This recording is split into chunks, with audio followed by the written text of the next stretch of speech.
बिस्मिल्लाहिर्रहमानिर्रहीम। अस्सलाम वालेकुम। आज हम क्लास 9 फिजिक्स चैप्टर नंबर 5 के न्यूमेरिकल नंबर 4 और 5 को हल करेंगे। न्यूमेरिकल को समझने के लिए उसकी स्टेटमेंट को, उसकी इबारत को समझना इंतहाई ज़रूरी है, क्योंकि इबारत में उसका डाटा मौजूद है और डाटा का एक नंबर होता है। तो अब हम आते हैं न्यूमेरिकल नंबर 4 की तरफ। सबसे पहले हम समझेंगे इसकी स्टेटमेंट। 20 किलोग्राम, किलोग्राम यूनिट होता है मास का, तो हम लिख देंगे जी मास। ये हमारे पास है 20, और मास का यूनिट होता है किलोग्राम, तो हम लिख देंगे जी 20 किलोग्राम का एक जिस्म रेस्ट। जब भी कोई चीज रेस्ट की हालत में हो तो उसकी इब्तदाई वेलोसिटी जीरो के इक्वल होती है, पोजीशन में है। आगे 40 न्यूटन की फोर्स, सबसे पहले जी 40 न्यूटन, तो मैंने लिख दिया 40 न्यूटन की फोर्स।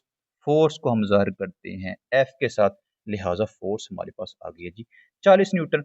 उस पर 5 सेकंड, 5 सेकंड, तो हम लिख देंगे जी 5 7 सेकंड है। सेकंड यूनिट होता है टाइम का, तो यानी कि टाइम हमारे पास है 5 सेकंड तक अमल करती है वो जिस्म उस वक्त में कितनी काइनेटिक एनर्जी हासिल करेगा। यानी कि हमने इसका मालूम करना है, हमने मालूम करनी है इसकी काइनेटिक एनर्जी। तो इसको जरा थोड़ा सा रफ में समझते हैं जी। हमने मालूम करना है काइनेटिक एनर्जी, और इसका फॉर्मूला होता है 1/2 mv²। यानी हमारे पास एम तो मौजूद है, साथ वी मौजूद नहीं है। हमारे पास वी आई मौजूद है, यानी वो इनिशियल वेलोसिटी है। लेकिन जब जिस्म रेस्ट की हालत में तो इनिशियल वेलोसिटी है, तो उस पर 5 सेकंड तक फोर्स लगती है। तो जब उसके ऊपर फोर्स लगती है तो जो इब्तदाई वेलोसिटी है, तो ये वेलोसिटी फिर बाद में बन जाती है आखिरी वेलोसिटी। यानी कि हमने क्या मालूम करना है, हमने एम वी एफ मालूम करना है। एम तो मौजूद है, वी एफ मौजूद नहीं है। तो हम क्या करेंगे, इसी स्टेटमेंट से, इसी डाटा में से सबसे पहले निकालेंगे हम वी एफ। किससे निकालेंगे, हम हरकत की पहली मसावात से निकालेंगे। हरकत की पहली मसावात होती है V F is equal to V I plus A और टी। हम क्या करेंगे, तमाम वैल्यू इस फॉर्म में पुट करेंगे, उसके बाद कीमत निकालेंगे। वी एफ तो हमने करना है मालूम, वी एफ तो आएगा वैसे ही। आगे इक्वल वी आई किसके इक्वल है, वी आई इक्वल है 0 के। आगे जी ए की वैल्यू हमारे पास मौजूद नहीं है, इसका मतलब हम अभी ए की वैल्यू निकालेंगे। टी की वैल्यू मौजूद है, टी की वैल्यू हमारे पास किसकी है जी, टी के वैल्यू हमारे पास है 5, तो हमने टी की जगह पर लिख दिया 5। हमने क्या करना है जी, हमने ए की वैल्यू निकालनी है। ए की वैल्यू हम कैसे निकालेंगे, हम निकालेंगे न्यूटन के दूसरे कानून के मुताबिक। न्यूटन का दूसरा कानून किसके इक्वल होता है जी, वो होता है F is equal to M A. F किसके इक्वल है, एफ हमारे पास 40 के इक्वल है, तो हम एफ की जगह पर लिख देंगे 40। आगे एम है, एम किसके इक्वल है, एम इक्वल है हमारे पास 20 के। हमने क्या मालूम करना है, हमने मालूम करना है ए। ए कैसे निकलेगा, ये ए के साथ बी 20 मल्टीप्लाई है, इधर आकर डिवाइड हो जाएगा, तो हम लिख देंगे जी 40/20। आगे ये हमारे पास अब बच गया जी ए। अब इनको हम कर देंगे कैंसिल, ये 0 और ये 0 आपस में कट जाएगा। जब 4 को 2 पर डिवाइड कर देंगे तो ये हमारे पास आ जाएगा 2।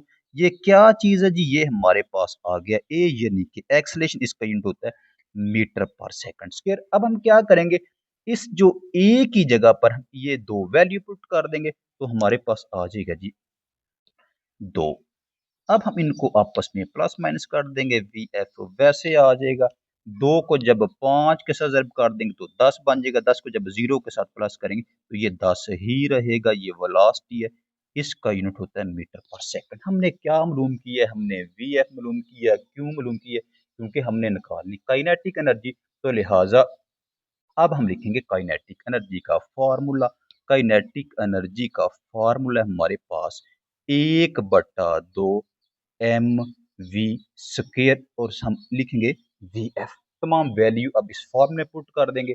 1/2 तो आएगा वैसे ही, 1/2 मैंने लिख दिया है वैसे।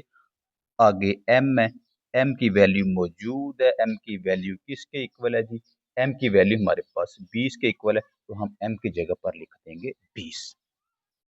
आगे हमारे पास वी एफ है, वी एफ की वैल्यू किसके इक्वल है, वी एफ की वैल्यू हमारे पास 10 के इक्वल है, उसकी जगह पर 10 लिखेंगे, सारी की ताकत आ जाएगी 2। वैसे अब ये इस 2 को इस 2 के साथ कैंसिल कर देंगे तो ये 2 एक बार 2 और साथ 0 वैसे आ जाएगा। 10 बच गया, 10 को जब 1 के साथ ज़रब करेंगे तो ये हमारे पास 10 ही रहेगा।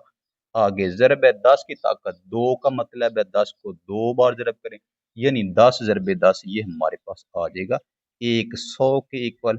अब हम क्या करेंगे, 10 को ज़रब करेंगे 100 के साथ तो ये हमारे पास आ जाएगा 1000। हमने क्या मालूम किया है, ये हमने मालूम किया जी काइनेटिक एनर्जी। और काइनेटिक एनर्जी का यूनिट किसके इक्वल होता है, काइनेटिक एनर्जी का यूनिट होता है जॉल के इक्वल। लिहाजा हमने ये काइनेटिक एनर्जी मालूम की। तो काइनेटिक एनर्जी किसके इक्वल आई है, काइनेटिक एनर्जी हमारे पास आई है जी 1000 जॉल के। हम आते हैं न्यूमेरिकल नंबर 5 की तरफ। सबसे पहले हम क्या देखेंगे, हम देखेंगे इसमें स्टेटमेंट और स्टेटमेंट ढूंढेंगे इसका डाटा। 160 ग्राम ये क्या चीज है, ये हमारे पास है मास। मास इक्वल है हमारे पास 160 ग्राम। मास का यूनिट किसके इक्वल होता है, मास का यूनिट होता है किलोग्राम। और ये हमारे पास है ग्राम, तो ग्राम को हम बदल देंगे किलोग्राम में। ग्राम को किलोग्राम में कैसे बदलते हैं, ये जो ग्राम वाला नंबर है इसको हम डिवाइड कर देते हैं जी 1000 के साथ। जब हम इसको 1000 के साथ डिवाइड कर दें तो जो आंसर आएगा वो हमारे पास होगा किलोग्राम। तो कैसे आएगा, हम क्या करेंगे, कैलकुलेटर की मदद से 160 को तकसीम कर देंगे 1000 पर, तो इसका आंसर हमारे पास आ जाएगा जी 0.16। अब ये क्या आ गया, ये ग्राम था, हमने 1000 के साथ तकसीम किया तो ये हमारे पास बन गया जी किलोग्राम। की एक गेंद 20 मीटर, आगे क्या चीज है, आगे हमारे पास 20 मीटर, तो हम लिख देंगे 20 मीटर को ज़ाहिर करते हैं एम के साथ। की बुलंदी, बुलंदी कहते हैं हम हाइट को, और हाइट को हम ज़ाहिर करते हैं एच के साथ। तक अमूदन ऊपर की तरफ फेंकी गई है, इस बुलंदी पर गेंद ने कितनी, यानी ये हमने करना है मालूम, पोटेंशियल एनर्जी हासिल की, यानी कि हम इसका मालूम करेंगे पीई, यानी कि पोटेंशियल एनर्जी। इसको अगर हम डायग्राम की मदद से देखें, ये हमारे पास एक बॉल है, इसका जो वजन है 160 ग्राम। इसको क्या किया जी, इसको उमूदन ऊपर की तरफ फेंका गया। कहां तक फेंका गया जी, 20 मीटर की बुलंदी तक फेंका गया। और ये जो बुलंदी है, इस बुलंदी पर हमने मालूम करनी है इसकी पोटेंशियल एनर्जी। तो हमें पता है पोटेंशियल एनर्जी का फार्मूला ये किसके इक्वल होता है, पोटेंशियल एनर्जी का फार्मूला होता है एम जी और एच। अब हम क्या करेंगे, अब हम तमाम वैल्यू इस फॉर्मूले में पुट कर देंगे तो हमारा आंसर आ जाएगा। सबसे पहले जी एम, तो एम किसके इक्वल है, एम हमारे पास इक्वल है ये 0.16।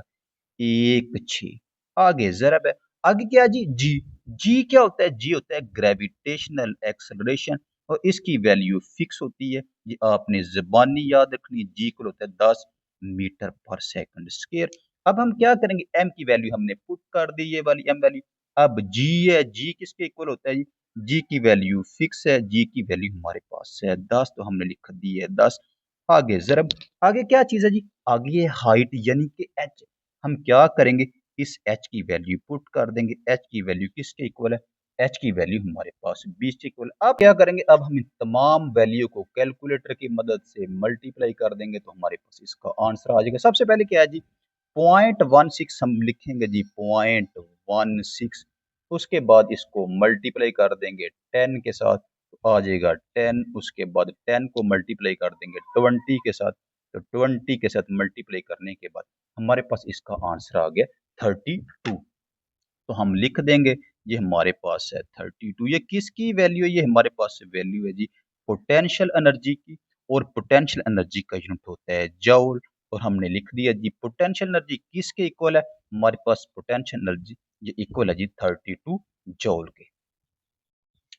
अगर आपको न्यूमेरिकल की समझ आ रही है, इससे फायदा हो रहा है, तो मेरे चैनल को सब्सक्राइब करें, मेरी वीडियो को लाइक करें, ताकि मेरी हर आने वाली वीडियो आप तक बर वक्त पहुंचती रहे। इंशाल्लाह मिलते हैं अगली वीडियो में, तब तक के लिए अल्लाह हाफ़िज़।